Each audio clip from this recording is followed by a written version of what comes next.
శ్రీ సత్యసాయి జిల్లా కదిరిలో ఓ minority మహిళపై YCP నాయకులు దాష్టికానికి దిగారు. ప్రచారానికి పిలిచి మైనార్టీ మహిళ వాహిదాపై వైసీపీ నేత చెప్పుతో దాడి చేశారు. దీంతో ఆ మహిళ పోలీసులకు ఫిర్యాదు చేసింది. అయితే కేసు వాపసు తీసుకోవాలని వైసీపీ నాయకులు టార్చర్ చేస్తున్నారని ఆమె ఆవేదన వ్యక్తం చేసింది. దారుణంగా కొట్టిన ఎమ్మెల్యే అహ్మద్ తనకు న్యాయం చేయలేదని వహీదా కన్నీటి పర్వంతమైంది. పేదలంటే వైసీపీ నాయకులకు అంత చులకన అని ఆగ్రహం వ్యక్తం చేసింది. వైసీపీ నాయకుల నుంచి తనకు ప్రాణహాని ఉందని, రక్షణ కల్పించాలని వహీదా వేడుకుంటుంది.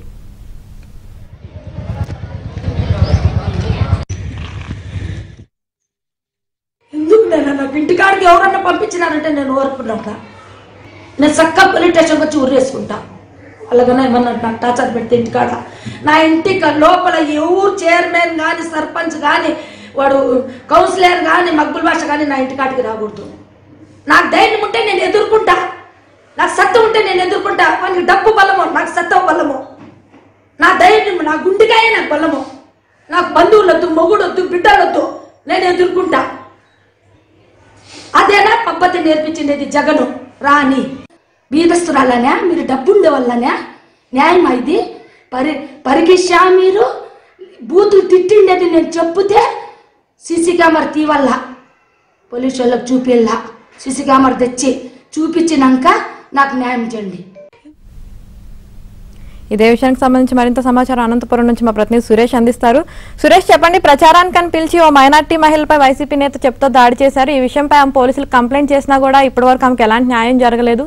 దీన్ని మనం అసలు ఎలా చూడాలంటారు? మైనార్టీ మహిళను ఎన్నికల ప్రచారానికి పిలిచి డబ్బులు అడిగిన పాపానికి చెప్తూ వైసీపీ నేత దాడికి పాల్పడ్డారు. దాడికి పాల్పడిన వైసీపీ నేతపై చర్యలు తీసుకోవాలంటూ మైనార్టీ మహిళ పోలీసులకు ఫిర్యాదు చేశారు. ఫిర్యాదు చేసిన మహిళ పైన బెదిరింపులకు గురి చేస్తున్నారు. రాజీకి రాకుంటే చంపేస్తామంటూ ఏకంగా వైసీపీ నేతలు బెదిరింపులకు గురి చేయడంతో మైనార్టీ మహిళ తీవ్ర ఆవేదన వ్యక్తం చేస్తున్నారు. ఇంటికి వచ్చి తనను ఇబ్బందుల పాలు చేస్తున్నారంటూ కూడా కన్నీటి పర్యంతమవుతున్న పరిస్థితి కనిపిస్తుంది. దారుణంగా తనను చెప్పుతో దాడి చేసినప్పటికీ ఇప్పటి వరకు వైసీపీ నేతలు ఎలాంటి దాడికి పాల్పడిన వ్యక్తి పైన చర్యలు తీసుకోలేదు. కనీసం పోలీసులు కేసు నమోదు కూడా చేయలేదు. పోలీస్ స్టేషన్ కు వెళ్లి ఫిర్యాదు చేస్తే పోలీసులు అతనిపై చర్యలు తీసుకోపోగా రాజీకి రావాలంటూ కూడా ఒత్తిడికి గురి చేస్తున్న పరిస్థితి కనిపిస్తుంది. ఇప్పటికే న్యాయం చేయాలి, దాడికి పాల్పడిన వ్యక్తి పైన కేసు నమోదు చేసి న్యాయం చేయాలంటూ కూడా వేడుకుంటున్న పరిస్థితి కనిపిస్తుంది. పోలీసులు కానీ ఇటు వైసీపీకి చెందిన వారు ఎవరికైతే దాడికి పాల్పడిన వైసీపీ నేత పైన చర్యలు తీసుకున్న పక్షంలో తాను కుటుంబంతో సహా ఆత్మహత్యకు పాల్పడాల్సి ఉంటుందంటూ కూడా మైనార్టీ మహిళ ఆవేదన వ్యక్తం చేస్తున్న పరిస్థితి చూస్తుంటే ఏ తరహాలో కదిరి నియోజకవర్గంలో వైసీపీ నేతలు వ్యవహరిస్తున్నారని చెప్పడానికి ఘటన ఒక నిదర్శనంగా చెప్పవచ్చు. యామిని. రైట్.